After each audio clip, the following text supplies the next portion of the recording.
House of the dragon का पहला episode आ गया है and it was just mind blowing. इस वीडियो में मैंने इसी फर्स्ट वीडियो का पूरा ब्रेकडाउन किया है और मैंने सभी इंपॉर्टेंट सीन्स को अच्छे से समझाया है। बट मैं यहीं पे बता दूं कि मैंने आगे के आने वाले एपिसोड्स का कोई भी स्पॉइलर नहीं दिया है, तो आप बिंदास ये वीडियो देख सकते हो। सो विदाउट फर्दर अडो चलो जानते हैं फर्स्ट एपिसोड के बारे में। तो दोस्तों, जैसे कि मैंने पहले ही प्रेडिक्ट किया था, फर्स्ट एपिसोड की शुरुआत होती है ग्रेट काउंसिल ऑफ 101 एसी से। इस समय ओल्ड किंग जहेरिस राजा होता है जो पिछले ऑलमोस्ट 60 सालों से आयरन थ्रोन पे बैठ के राज करता होता है। जहेरिस ने ग्रेट काउंसिल की मीटिंग रखी थी ताकि अगला राजा वो डिसाइड कर सके। इस मीटिंग का लोकेशन वेस्टेरोस का सबसे बड़ा कैसल हैरेनहैल रहा था और ये मैसिव दरबार काफी क्रेजी लगा।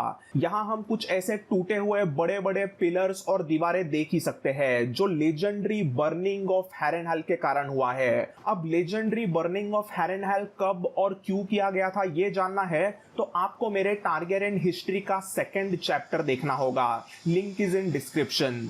इस ग्रेट काउंसिल के मीटिंग में नया राजा चुनने की 13 दिनों तक वोटिंग होती है और वेस्टेरोस के सभी बड़े छोटे लॉर्ड्स इसमें वोटिंग करते हैं और फाइनली इस वोटिंग का डिसीजन जहेरिस के सामने आता है। इस राजा बनने के कंपटीशन में रेनिस, वेलेरियन और विसेरिस टारगेरियन एकदम हेड टू हेड आमने सामने होते हैं। सो एक्चुअली ये विसेरिस और रेनिस ओल्ड किंग जहेरिस के ही ग्रैंड किड्स है। रेनिस एक्चुअली जहेरिस के बड़े बेटे एमोन की बेटी है और विसेरिस जहेरिस के दूसरे बेटे बेलॉन का बेटा है। जहेरिस के वो दोनों बेटे मर जाते हैं, इसीलिए उसे अपने ग्रैंड किड्स में से किसी को राजा चुनना पड़ता है। अब हमेशा राजा ही नया heir to the throne directly select करता है, बट जहेरिस को अपने ही दोनों ग्रैंड किड्स में से किसी एक को नहीं चुनना था। इसीलिए वो सोचता है कि वेस्टेरोस के सभी बड़े छोटे लॉर्ड्स की एक वोटिंग रख के नया राजा डिसाइड किया जाएगा और ये करने से कोई ज्यादा प्रॉब्लम भी नहीं होगा क्योंकि ऐसा करने से एक नया बेहतर राजा बनेगा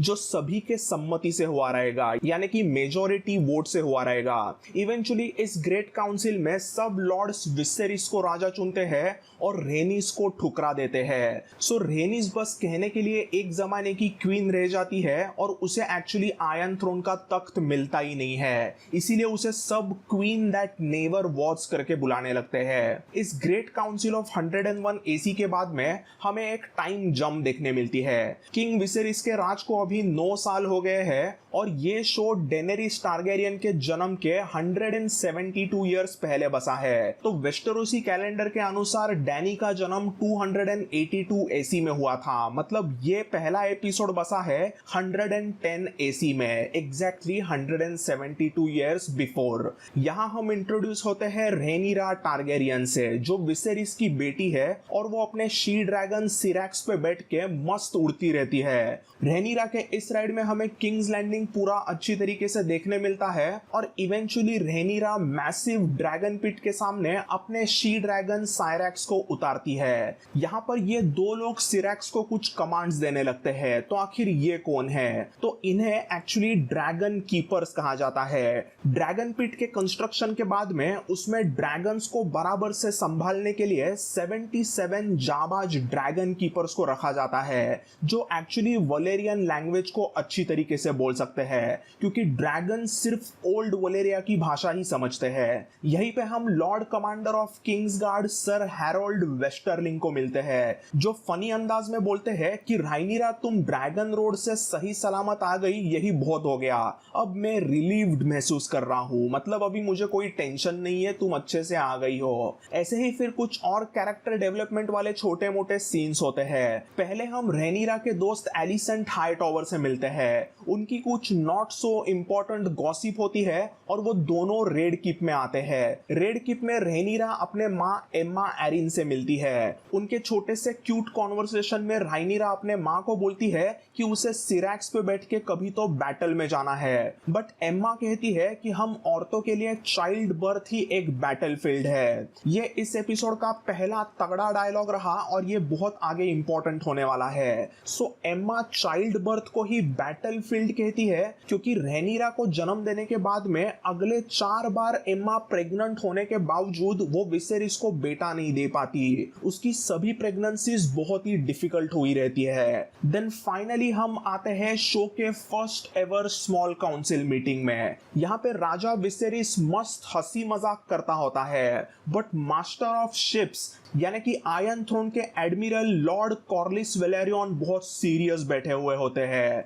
कॉर्लिस राजा को बताते हैं कि ट्रायर्की ने स्टेप स्टोन्स के आइलैंड पर कब्जा करना शुरू कर दिया है और वहां पे ये ट्रायर्की वाले कुछ पायरेट्स को बहुत ही बुरी तरीके से मार रहे हैं। तो किंग विसेरिस बोलता है पायरेट्स जैसे चोर लुचक्कों को मारा जा रहा है तो वो अच्छी ही बात है, मरने दो उन पायरेट्स को। बट कॉर्लिस उन्हें कहता है कि ट्रायर्की का एडमिरल कोई क्रेगास ड्राहर नाम का बहुत ही डेडली इंसान है और उसे सब क्रैप फीडर कहते हैं। ये क्रेगास ड्राहर ट्रायर्की के लिए स्टेप स्टोन्स के आइलैंड जीतेगा तो वो चीज आयरन थ्रोन के लिए बहुत डिफिकल्ट हो सकती है। तो गाइज ट्रायर्की यानी लीस, मीर और टायरोश इन 3 शहरों की एक भागीदारी होती है और ये तीनों सिटीज मिलके स्टेप स्टोन्स के आइलैंड को जीतना चाहते हैं। तो लॉर्ड कॉर्लिस यहाँ पे बताते हैं कि अगर ट्रायर्की सभी स्टेप स्टोन्स के आइलैंड को जीतेंगे तो फिर उस इलाके में से शिप्स का आना बंद हो जाएगा। दूर वोलेंटिस और कार्थ जैसे शहरों में से आने वाले जहाज इसी रास्ते से होके किंग्स लैंडिंग में आते हैं।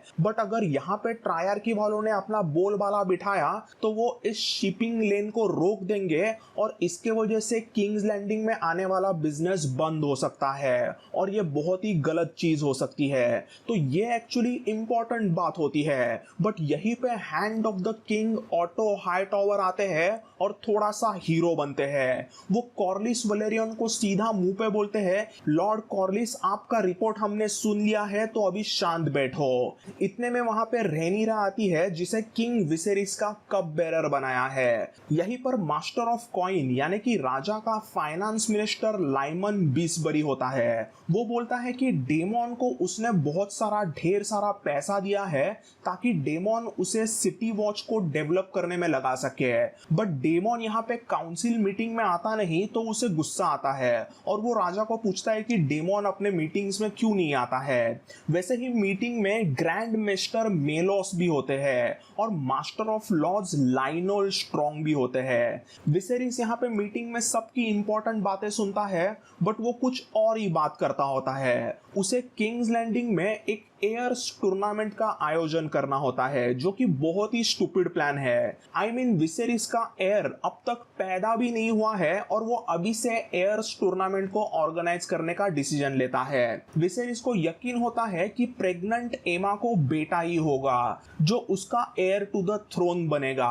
बट एक्चुअली विसेरिस को अब तक कोई भी बेटा नहीं हुआ था। इसी में फाइनली डेमोन टारगेरियन की एंट्री एकदम स्वैग में होती है और वो पगला आयरन थ्रोन पे बैठा हुआ होता है। वो अपने बड़े भाई के बेटी यानी कि अपने भतीजे राइनीरा के लिए एक गिफ्ट लाता है। ये कोई वलेरियन स्टील वाला नेकलेस होता है। यहाँ हमें पता चलता है कि डेमोन और राइनीरा में अच्छी दोस्ती है बट डेमोन असल में कौन है और कितना पगला है ये हमें गोल्ड क्लोक्स वाले क्रेजी सीन में पता चलता है। तो demon Targaryen actually Lord commander of city watch होता है। उसके वजह से किंग्स लैंडिंग के सिटी वॉच को इज्जत मिली होती है और एक तरह का फ्रीडम मिला हुआ होता है। ये गोल्ड क्लोक्स यानी कि किंग्स लैंडिंग की पुलिस फोर्स होती है और डेमोन मतलब इस पुलिस फोर्स का कमिश्नर।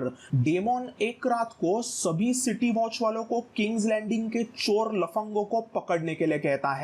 बट पकड़ना छोड़ो, ये पगले सिटी वॉच के सोल्जर्स किंग्स लैंडिंग के क्राइम करने वाले इलाकों में सीधा घुसते हैं और एक भयानक हमला कर देते हैं। ये गोल्ड क्लोक्स वाले सोल्जर्स बिंदास सभी चोरों के हाथ काट देते हैं और मर्डरर्स को तो सीधा बिहेड किया जाता है। और रेपिस्ट के साथ ये गोल्ड क्लोक्स क्या करते हैं उसका एक्सप्लेनेशन आई थिंक जरूरी नहीं है। बट एनीवेज डेमोन के गोल्ड क्लोक्स अगर ऐसे ही पुलिस, जज और एग्जीक्यूशनर बनते रहे, सबको ऐसे ही मारते रहे तो नाइट्स वॉच में किसको भेजेंगे। इसी टॉपिक को लेके हमें सेकेंड स्मॉल काउंसिल मीटिंग देखने मिलती है। Hand hand of the king sir auto Hightower अपने राजा विसेरिस को बोलते हैं कि डेमन ने रात में बहुत हंगामा किया है और उसने ये सब बहुत गलत किया है। ऑटो विसेरिस को बोलता है कि डेमन ऐसे एग्जीक्यूट सबको नहीं कर सकता, ये टोटली रॉन्ग है। ऐसे ही एक एक करके इस मीटिंग में डेमन के खिलाफ सब हो जाते हैं, बट डेमन इस मीटिंग में मौजूद होता है और वो सीधा बोल देता है कि एयर्स टूर्नामेंट के लिए वेस्टेरोस में कई सारे बड़े छोटे लॉर्ड्स आएंगे, तो किंग्स लैंडिंग में सेफ रखने के लिए मुझे वैसी डिफिकल्ट एक्शन लेनी पड़ी थी। डेमन बोलता है Our city should be safe for all its people. I agree. इसमें डेमन को विसेरिस का भी सपोर्ट होता है और खास करके डेमन को लॉर्ड कॉर्लिस वेलेरियन भी सपोर्ट करते हैं और वो भी कहते हैं कि सिटी वॉच का खौफ पूरे शहर में होना चाहिए। वो कहते हैं क्रिमिनल्स हमेशा पुलिस से डरनी चाहिए। आगे इस स्मॉल काउंसिल मीटिंग में हमें पता चलता है कि डेमन टारगेरियन की भी एक्चुअली किसी लेडी रिया रॉयस से शादी हुई रहती है और डेमन इस रिया रॉयस को अपने ही बीवी को नफरत करता होता है। वो अपने ही बीवी को ब्रॉन्ज बी वर्ड बोलता है और रात में किंग्स लैंडिंग के ब्रॉथल्स में दूसरे औरतों के साथ मजे करता होता है। ये है डेमन की गर्लफ्रेंड मिसारिया, जिसके साथ वो हर रात संबंध बनाता है। देन कुछ ही दिनों में एयर्स टूर्नामेंट रखी जाती है जो जाउस्टिंग की टूर्नामेंट होती है और इसमें एक्सप्लेन करने जैसा कुछ ज्यादा है नहीं। यहाँ थोड़े बहुत एक्शन पैक्ड सीन्स है और मोस्ट इंपॉर्टेंटली हम यहाँ पर डैशिंग सर क्रिस्टन कोल से इंट्रोड्यूस होते हैं जो एक्चुअली डेमन टारगेरियन को फाइट में हराता भी है। सर क्रिस्टन कोल किसी छोटे से हाउस कोल का वॉरियर है, बट वो बहुत ही जबरदस्त तगड़ा नाइट होता है। डॉर्निश मार्चेस में बसा हुआ छोटा सा हाउस कोल एक्चुअली हाउस डोंडारियन के बैनरमैन है। अभी हाउस डोंडारियन यानी कि गेम ऑफ थ्रोन्स के बेरिक डोंडारियन का हाउस, रिमेंबर हिम? सो ये जब टूर्नामेंट चलती होती है तभी दूसरे तरफ क्वीन एम्मा एरिन की प्रेगनेंसी भी शुरू होती है। And friends, I have to say कि ये प्रेगनेंसी वाला जो सीन था वो इस एपिसोड का सबसे भयानक सीन रहा और पर्सनली मुझे तो ये सालों तक याद रहेगा। Song of ice and fire के कई सारे बुक्स में हम कई बार ऐसा पढ़ते हैं कि क्वींस प्रेगनेंसी के दौरान मर जाती है। वेस्टेरोस में औरतें प्रेगनेंसी वाले प्रॉब्लम्स किस तरीके से फेस करती है, वो कैसे और क्यों मरती है, वो सब कुछ इस सीन में जिस तरीके से दिखाया गया है वो बहुत ही काबिले तारीफ रहा था। अपने रियल लाइफ में भी 200 सालों पहले चाइल्ड बर्थ औरतों के लिए कितना डिफिकल्ट हो सकता होगा, यही इसमें से पता चलता है। अब इस प्रेगनेंसी के ग्राफिकली भयानक और सैड सीन में क्या होता है वो मैं ना बोलूं तो ही बेहतर है।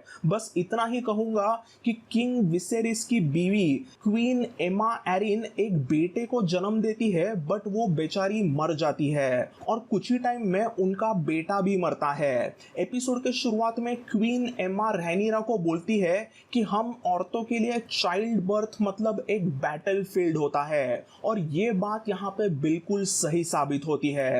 किंग विसेरिस की पत्नी क्वीन एम्मा एरिन मरने का भी एक अलग ही कोइंसिडेंस है। सो एक्चुअली विसेरिस ने अपने बेटे को बेलॉन नाम दिया था और ये बेलॉन कुछ ही टाइम में मर जाता है, बट ये नाम बेलॉन विसेरिस ने अपने पापा बेलॉन के नाम पे दिया था और विसेरिस के पापा बेलॉन की पत्नी यानी कि उसकी खुद की माँ एलिसा भी प्रेगनेंसी के दौरान ही मर जाती है। सो सालों पहले एलिसा के मरते समय बेलॉन ने एक बहुत ही प्यारी बात एलिसा को कही थी। एलिसा, सब मुझे बेलॉन द ब्रेव बुलाते हैं, but you are far braver than me. मैं हजारों बैटल्स में जाके लड़ने के लिए रेडी हूँ, बट तुमने जो प्रेगनेंसी के दौरान फेस किया है वो किसी भी बैटल से ज्यादा डिफिकल्ट है। सो बेलॉन की बीवी एलिसा डिफिकल्ट चाइल्ड बर्थ में मर जाती है और फिर बेलॉन के बेटे विसेरिस की बीवी भी चाइल्ड बर्थ में ही मर जाती है। तो ये बेलॉन और उसके बड़े बेटे विसेरिस का एक अजीब सा सर्कल यहाँ पे कंप्लीट होता है। इस एपिसोड की तीसरी स्मॉल काउंसिल मीटिंग देखने मिलती है और यहाँ पे hand of the king auto Hightower shamelessly अपने राजा को पूछता है कि सक्सेशन का मैटर अभी अर्जेंट है, राजा की बीवी मरी है उसका उसे कुछ नहीं, बट उसे अभी लाइन ऑफ सक्सेशन का ही टॉपिक निकालना है। सर ऑटो सीधा अपने राजा को पूछता है कि अगला राजा कौन होगा ये आप अभी डिसाइड करो। इस डिस्कशन में लॉर्ड कॉर्लिस वेलेरियन तो सीधा बोलते हैं कि डेमोन ही विसेरिस का हेयर टू द थ्रोन बनेगा, बट सर ऑटो को लगता है कि डेमोन एकदम सनकी बंदा है। सर ऑटो इस मीटिंग में बोलते हैं कि 2000 सिटी वॉच के सोल्जर्स आज डेमोन की बात सुनते हैं और हमने देखा कि उन्होंने कैसा हंगामा कर दिया, बट अगर पूरे वेस्टेरोस की आर्मी डेमोन को मिल जाएगी तो वो पगला क्या करेगा कुछ कह नहीं सकते। फिर यहीं पे राजा विसेरिस ऑटो को सुना देते हैं। तो एक्चुअली विसेरिस राजा बनने के बाद में पहले वो डेमोन को मास्टर ऑफ लॉज बनाते हैं, बट ऑटो के कहने पर उसे निकाला जाता है। फिर विसेरिस डेमोन को मास्टर ऑफ कॉइन बनाता है, तो ऑटो बोलता है कि डेमोन पागलों के तरह पैसा उड़ा रहा है, इसीलिए उसको वहां से भी निकाला जाता है। फाइनली ऑटो के कहने पर डेमोन को Lord commander of city watch बनाया जाता है और अभी वापस ऑटो को उससे भी प्रॉब्लम है, इसलिए विसेरिस गुस्से में ऑटो को बोलता है कि डेमोन उसके काउंसिल में हमेशा रहेगा क्योंकि वो उसका भाई है। इसके बाद भी ऑटो कहता है कि डेमोन मतलब एक मेगोर के तरह भयानक राजा हो सकता है और काउंसिल में उसे कोई भी पसंद नहीं करता। इस मीटिंग के बाद में सर ऑटो हाइटॉवर अपने बेटी एलिसेंट से मिलते हैं और वो उसे राजा विसेरिस के पास भेजते हैं ताकि एलिसेंट किंग विसेरिस को थोड़ा सा सहारा दे सके। फिर हम देखते हैं कि डेमोन वापस ब्रॉथेल में जाता है और उसके भाई विसेरिस की पत्नी और बेटा मरने का जश्न मनाता है क्योंकि अब विसेरिस के बाद में वही राजा बनेगा ऐसा उसे लगता है। डेमोन को लगता है कि वही अभी हेयर टू द थ्रोन है, बट सर ऑटो को अपने सोर्सेस से पता चलता है कि कैसे डेमोन ने पार्टी मनाई है और वो ये बात किंग विसेरिस को जाके बताते हैं और विसेरिस इसके बारे में पूछने के लिए डेमोन को दरबार में बुलाते हैं। विसेरिस यहाँ पर डेमोन पर चिल्लाता है क्योंकि डेमोन आयरन थ्रोन का भूखा है। विसेरिस कहता है कि मेरी पत्नी मर गई है तो मुझे तुम्हारी जरूरत थी, बट तुम मुझे सपोर्ट करने के अलावा प्रोस्टिट्यूट्स के साथ में मजे करने गए, तुम पार्टी कर रहे थे। 10 सालों में मैंने तुम्हारी इतनी साइड ली थी जबकि तुम्हारे साथ कोई भी नहीं था। मैंने जो भी किया जो भी दिया वो तुमने मेरे मुंह पे ही फेंक के मारा है। तो डेमोन भी उस पे चिल्ला के बोलता है कि 10 साल में तुमने मुझे क्या दिया है? मेरी शादी तुमने वेल में कराई और तुमने मुझे वेल में भेज दिया। तुमने मुझे सिटी वॉच का कमांडर बनाया जबकि तुम्हें मुझे हैंड बनाना चाहिए था। मैं अगर तुम्हारा हैंड होता तो मैं तुम्हें ऑटो हाइटॉवर जैसे कुत्तों से बचा सकता था। और ऐसा कहने के बाद में डेमोन सीधा विसेरिस को वीक बोलता है। You're weak, Viserys. बस यहीं पे विसेरिस गुस्सा होता है और वो डेमोन को सीधा वेल में जाने के लिए कहता है। फिर डेमोन और करैक्सिस हमें देखने मिलते हैं और डेमोन अपने गर्लफ्रेंड मिसारिया के साथ में करैक्सिस पे बैठ के कहीं तो निकल जाता है, बट दूसरे तरफ विसेरिस अपने बेटी राइनीरा को heir to the throne declare करता है। मतलब राइनीरा अभी फ्यूचर क्वीन होगी और आयरन थ्रोन के तख्त पे 100 सालों में पहली बार एक औरत बैठेगी। राइनीरा के सामने सभी वेस्टेरोसी लॉर्ड्स एक एक करके बेंड द नी करते हैं, बट देन इस एपिसोड का सबसे बड़ा बॉम्बशेल आता है। ये एक ऐसी चीज है जो बुक्स में अब तक कभी भी क्लियरली मेंशन नहीं की गई थी, and that is Aegon the conqueror का ड्रीम, एगोन का सपना। सो सालों पहले एगोन द कॉन्करर ने वेस्टेरोस को अपने ड्रैगन्स के बलबूते पे जीत लिया था और वो वेस्टेरोस का आयरन थ्रोन पे बैठने वाला राजा बनता है। अब एगोन ने एग्जैक्टली वैसा क्यों किया था इसका पुख्ता रीजन बुक्स में बिल्कुल भी नहीं है। हमें बस ऐसे हिंट्स पता चलते हैं कि वेस्टेरोस उस समय में बहुत बिखरा हुआ था और एगोन को लगता है कि वो इस पे राज कर सकता है, इसीलिए वो वेस्टेरोस पे हमला करता है और वेस्टेरोस का राजा बन के आयरन थ्रोन पे बैठ जाता है। बट इस एपिसोड के आखिरी ऑल इंपॉर्टेंट सीन में बताया गया है कि एगोन द कॉन्करर को व्हाइट वॉकर्स के खतरे के बारे में सपने आते थे और एगोन इन्हीं सपनों को song of ice and fire कहता है। So song of ice and fire यानी कि कोई एगोन का ड्रीम होता है जिसमें वो आने वाले लॉन्ग विंटर को देखता है। एगोन के मुताबिक आने वाला लॉन्ग विंटर और व्हाइट वॉकर्स वगैरह को हराना है तो आयरन थ्रोन पे टारगेरियंस का होना बहुत जरूरी है। ये बताने के बाद में विसेरिस अपना हाथ एक खंजर पे रखता है and that is the Valyrian steel catspaw dagger जो हमने गेम ऑफ थ्रोन्स में कई बार देखा था और ये वही कैट्सपॉ डैगर है जिसे आगे चल के आर्या स्टार्क नाइट्स किंग को मारती है। तो विसेरिस अपने बेटी रायनीरा को ये कहता है। तो दोस्तों पहले इंटरेस्टिंग एपिसोड में हमें इतना ही देखने मिला है। अगर आपको मेरा ये ब्रेकडाउन पसंद आया तो प्लीज लाइक करें और चैनल को सब्सक्राइब करें और हाँ अपने दोस्तों के साथ भी इसे जरूर शेयर कीजिए। ऐसे ही कंटेंट के लिए नोटिफिकेशन बेल पर भी क्लिक करें क्योंकि मैं ऐसे ही regular house of the dragon और बाकी ढेर सारे कई सारे वीडियोस अपलोड करता ही रहूंगा। So thanks for watching this video. I will see you all in the next one. Bye and take care.